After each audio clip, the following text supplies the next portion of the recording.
Oh, oh dear. Sorry, folks. Sorry, it's not usually like this. Sorry. Hold on 1 second. All right, and we are off. Yeah. Someone must be up with the track. Anyways, welcome everyone to the first video on my channel. My channel being known as Ivo's Flying Bedstead 05.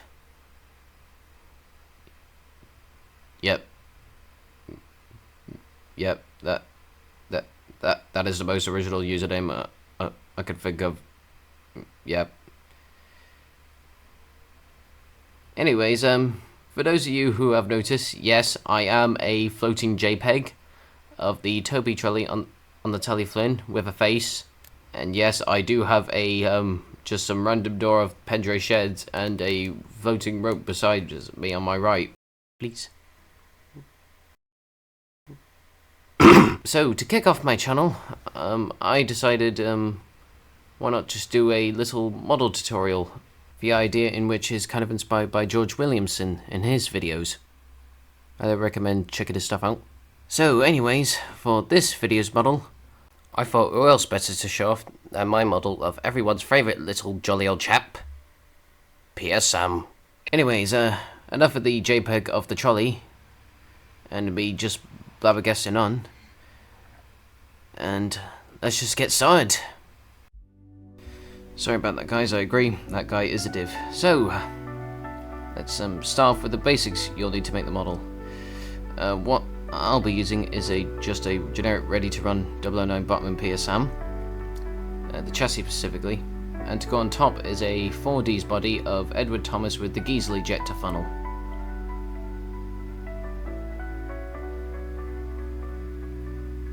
Yeah, it's cool.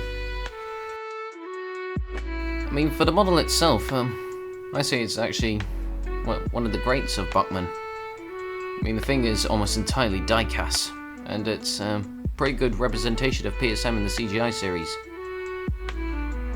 But I want my model to represent the PSM from the Railway series.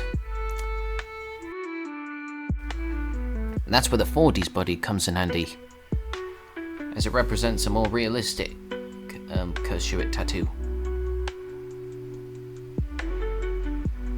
And the real-life Edward Thomas.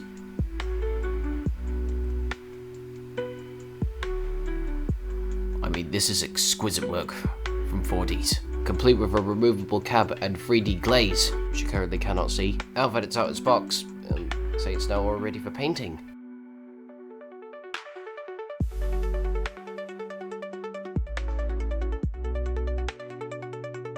The body can now be sprayed with a humble grey primer,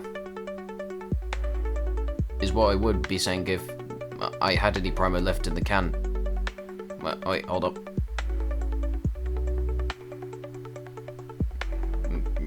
Yeah, if I seem to remember correctly, and if my eyes don't deceive me from this, clearly professionally filmed, like this professionally filmed footage, if I'm looking at it correctly. Yeah. Then, yeah, I do believe I've run out. But as you can see from this picture, I did get more. Yep, turned out fine. Removing the body from the chassis only requires the unscrewing of 3 screws, and a bit of patience if you have the strength like me. Especially when you have the strength like me. Right then, goodbye, old boy.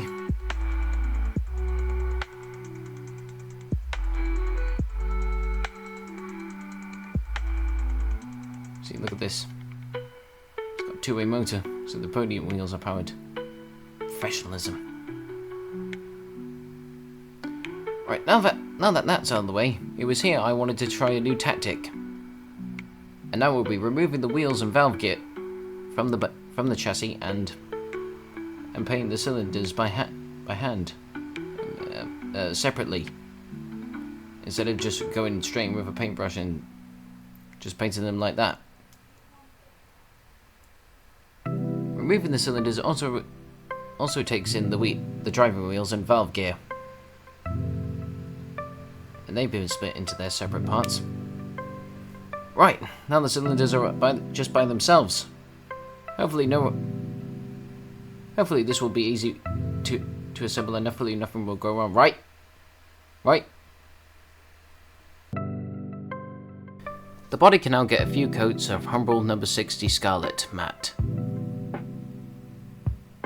This includes the main body's livery, the running board, and the cab. Oh, and the cylinders.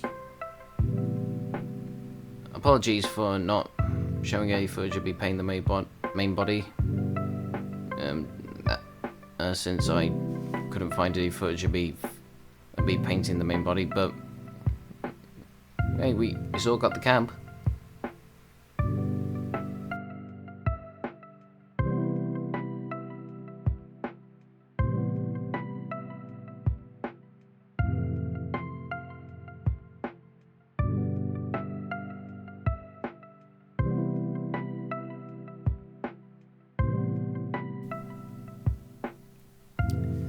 As mentioned before, the cylinders also get a few coats of matte scarlet. And as you can see, I just went straight in with the paintbrush after I took them off the chassis. I mean, looking back on it now, I do realise I will admit I probably should have sprayed it with primer. But yeah, the end result turned out just fine. After that, the body can now be painted with Humbrol No. 33 Matte Black.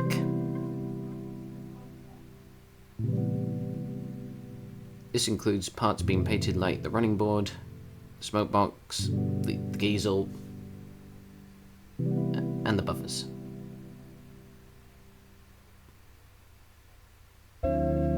Oh yes, and the wide open gap bit between his running board and his saddle tank. Oh yeah, and the hole in his cab. Yeah, and his cab roof. Yeah. God, I'm so well knowledged. Oh yeah, and the vacuum pipe, I think. Yeah, that also exists.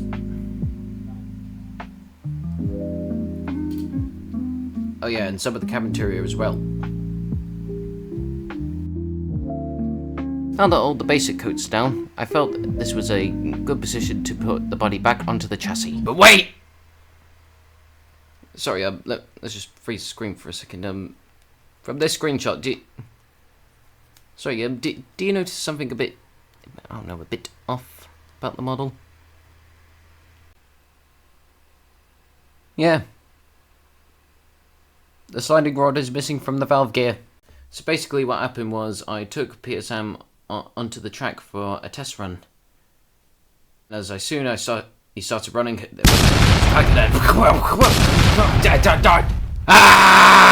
so basically, as I was putting the chassis back together, I must have not put it back together properly because the connecting one wasn't in properly, and then as I ran it on the track, it just, cracked. And then the pieces scattered. And as soon as this happened, I quickly got to my feet and rushed him back to the workbench. I managed to grab at most of the pieces of the side rods, apart from one. And it was, you guessed it, that faulty sliding rod. So yet again, I quickly got to my feet and started searching the train table up and down, constantly with my phone. But no matter how hard I searched, I just couldn't find that sliding rod. So after that, I just basically fell into a deep depression. Feeling like I failed Peter Sam. And my modelling career as a whole. But then, an idea flew into my light.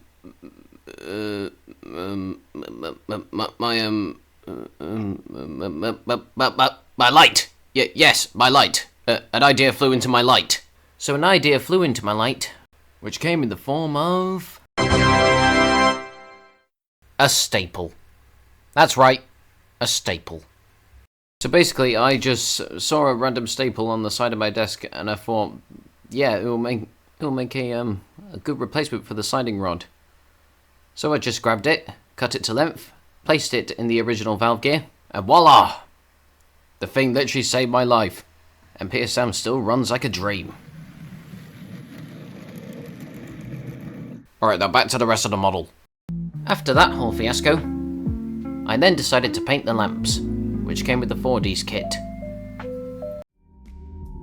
All they really required was a couple coats of Humbrol number 34 matte white, and a blob of scarlet on the front, and yeah, that was about it for the lamps. And as for the finer details on the model, such as the dart on the smokebox door, they were all picked out with Posca paint pens.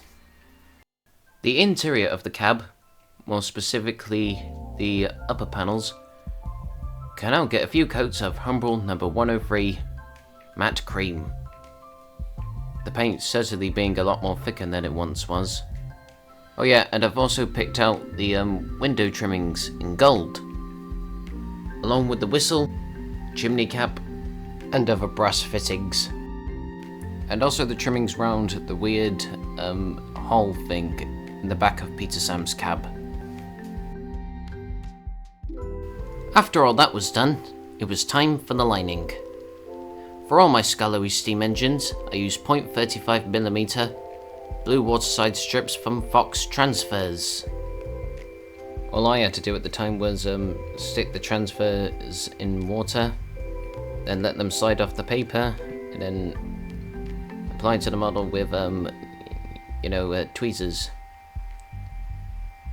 Oh yeah, and then flatten it with a cotton bud to absorb the excess water. I do dab decal fix nowadays. Well, the decal fix did eventually come into play when I came to applying the name decals. And for the name decals, I'm using the Scarloey Railway name waterside sheet from Railway Mania. The name decals come printed mirrored, so applying them to the model will require the strip of paper to rest on the model and let the transfer go onto the model from there, as you can see by the footage, and excess liquid is absorbed with the cotton buds. So when the model was in a good position where it was like 90% finish, and that the window glazings have been permanently attached in the cab, which I sadly do not have any footage of. Maybe I'll talk more in depth about it in another video. I felt this was a good point to permanently attach the cab to the main body with liquid poly. For those of you who don't know how liquid poly works, it's not a glue, but almost like a super powered epoxy, which when it touches plastic, it permanently infuses like the plastic and makes it melt with another plastic substance. Very nifty, if I do say so myself. After that, it was time to attach the brass plates. Both Peter Sam's number and Kerr Stuart Works plates are custom edged brass plates from light railway stores. Some extremely exquisite work from them, but they do take quite a while for delivery, so I highly recommend ordering them as early as possible. Still look nice though. So attaching them to the model, for me personally, I just like to attach them with a bit of sticky tack, so it's not permanent. And from the footage, I'm apparently doing it by hand. Yeah, probably not the best way to do it, but it works. But as you can see, I did ended up having to use the tweezers eventually. Oh yeah, before I forget, I also added lining on the cylinders. It wasn't there before the original clips. After everything paint and decal-wise was in place, it was time to give the model a final coat of Humbrol gloss varnish, so that the model could have an overall even finish and that all the paint and decals will be permanently in place, so the model could look very shiny, more realistic. After that comes adding the coal in the bunker. For me personally, all I do to insert the coal is add a squirt of Jarvis wood glue in the bunker, and then I dab a bit with a cotton bud if necessary, and then I sprinkle some real coal, also from Jarvis. I would say the lumps are a bit, I don't know, a bit too big for the 009 engines, but yeah, I guess it still works. They are small after all in scale. And finally, after that, comes the last thing that needs to be done, and that is the black wash. How I weather my models personally is like, I would just paint the model with some very watered down black paint, and I wash all the black paint off the brush, and then dip it in water, and then let the watery black paint just spread across the model. Quite simple actually. Sometimes I would use more paint where necessary, like on the coal bunker where it would be the most dirty. Maybe use less water or more water. Quite a fun process, this one, as if you mess up, just paint more weathering over it. I mean, it can really fix up your messy results. Quite ironic, if I do say so myself.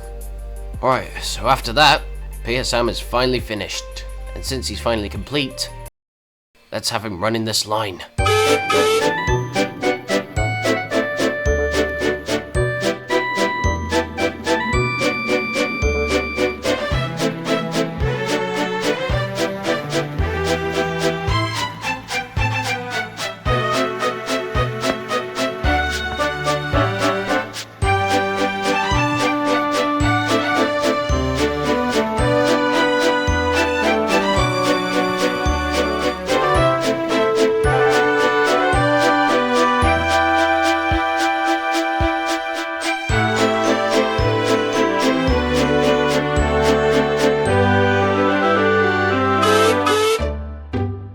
And that was PSM, one of my personal favourite models, if I do say so myself, and a good starter model if you want to try out your kit making skills, and does look good among a model collection. And I do have a fair few models that I wouldn't mind showing off, some being complete and others still being in work in progress. And most of my models you can find on my Instagram, link in the bio, if you want.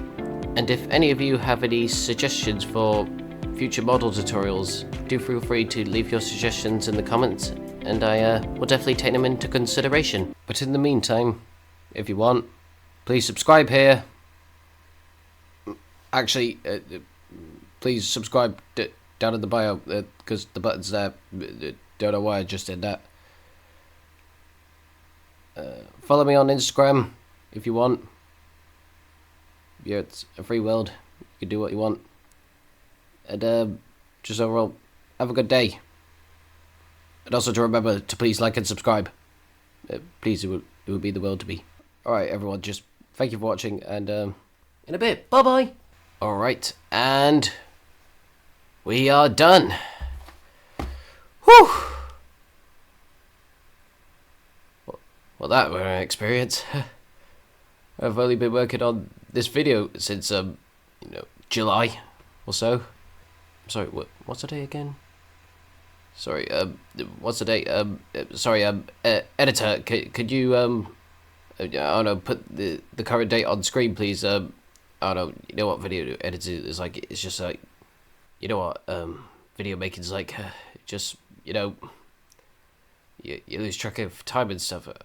Okay, and, what's the day again? Oh, God! Oh, sorry about that. Please like and subscribe if you want. Bye-bye.